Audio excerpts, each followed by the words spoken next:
Hello guys. ഇന്ന് review ചെയ്യാൻ പോകുന്നത് നമ്മുടെ വളരെ ആൻറ്റിസിപ്പേറ്റഡ് ആയിട്ടുള്ള എമ്പുരാൻ എന്ന് പറഞ്ഞ സിനിമയാണ്. വളരെ പ്രതീക്ഷയോടെ വന്നിട്ടുള്ള ഈ ഒരു സിനിമയാണ്. ഈ സിനിമയ്ക്ക് നല്ല രീതിയിൽ ഹൈപ്പ് കൊടുത്തിട്ടുണ്ട്. ആ ഹൈപ്പിന് ജസ്റ്റിഫൈ ചെയ്യാൻ പറ്റിയ പെർഫോമൻസ് തിയേറ്ററിൽ ഞാൻ കണ്ടിട്ടുണ്ട്. റൈറ്റിംഗ് ആണെങ്കിലും പൃഥ്വിരാജിൻ്റെ ഡയറക്ഷൻ ആണെങ്കിലും മോഹൻലാലിൻ്റെ ആക്ടിങ് ആണെങ്കിലും എല്ലാം ഒരു ടോപ്പ് നോച്ച് ലെവലാണ്. ഒരു ഹോളിവുഡ് ലെവലിലേക്ക് നമ്മുടെ മലയാള സിനിമയെ ഇൻട്രൊഡ്യൂസ് ചെയ്തിട്ടുണ്ട് പൃഥ്വിരാജ്. ഒരിക്കലും പ്രതീക്ഷിക്കാത്ത കുറേ സീൻസ്, ഒരു ഇൻ്റർനാഷണൽ സെറ്റപ്പാണ് ഈ ഒരു സിനിമ.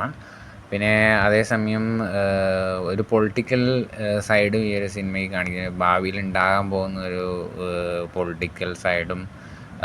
പിന്നെ മഞ്ജു വാര്യറിൻ്റെ ആക്ടിങ് ആണെങ്കിലും അഭിമന്യു സിംഗിൻ്റെ ആക്ടിങ് ആണെങ്കിലും എല്ലാം പുതിയ ക്യാരക്ടേഴ്സ്. അഭിമന്യു സിംഗ് എസ്പെഷ്യലി നന്നായിട്ട് ആക്ട് ചെയ്തിട്ടുണ്ട്. പിന്നെ Manju Warrier from the first movie Lucifer അതിനേക്കാളും കുറച്ചും കൂടി ബെറ്റർ എന്നല്ല, കുറച്ചും കൂടി സ്ട്രോങ് ആൻഡ് പവർഫുൾ ആയിട്ട് ഈ ഒരു സിനിമയിൽ കാണപ്പെടുന്നുണ്ട്. സോ അതൊരു പ്ലസ് പോയിൻ്റാണ് ഈ സിനിമ. പിന്നെ ഫൈറ്റ് സീക്വൻസസ് നമ്മൾ ഫസ്റ്റ് സിനിമയിലുള്ള വാഡ എന്ന് പറഞ്ഞാൽ അതിൻ്റെ 2.0 വെർഷൻ ഈ ഒരു സിനിമയിൽ കാണിക്കുന്നുണ്ട്. അത് നല്ല രീതിയിൽ എക്സിക്യൂട്ട് ചെയ്തിട്ടുണ്ട്. വളരെ അധികം ഇഷ്ടപ്പെട്ടിട്ടുണ്ട് ഈ സിനിമ. ഇതിൻ്റെ റിവ്യൂസ് ഇപ്പോൾ പറഞ്ഞു വരുന്ന ഒരു ആവറേജ് ഫിലിമാണ്. പക്ഷേ എൻ്റെ ഒരു അഭിപ്രായത്തിൽ ഈ ഒരു സിനിമ ഒരു എബവ് ആവറേജ് ആണ്. അതിൽ വേറെ ഒന്നും പറയാനില്ല. സോ ഈ ഒരു സിനിമയ്ക്ക് എൻ്റെ ഒരു അഭിപ്രായത്തിൽ ഈ ഒരു സിനിമയ്ക്ക് ഞാൻ out of 10 I would give 8.5 up to 9.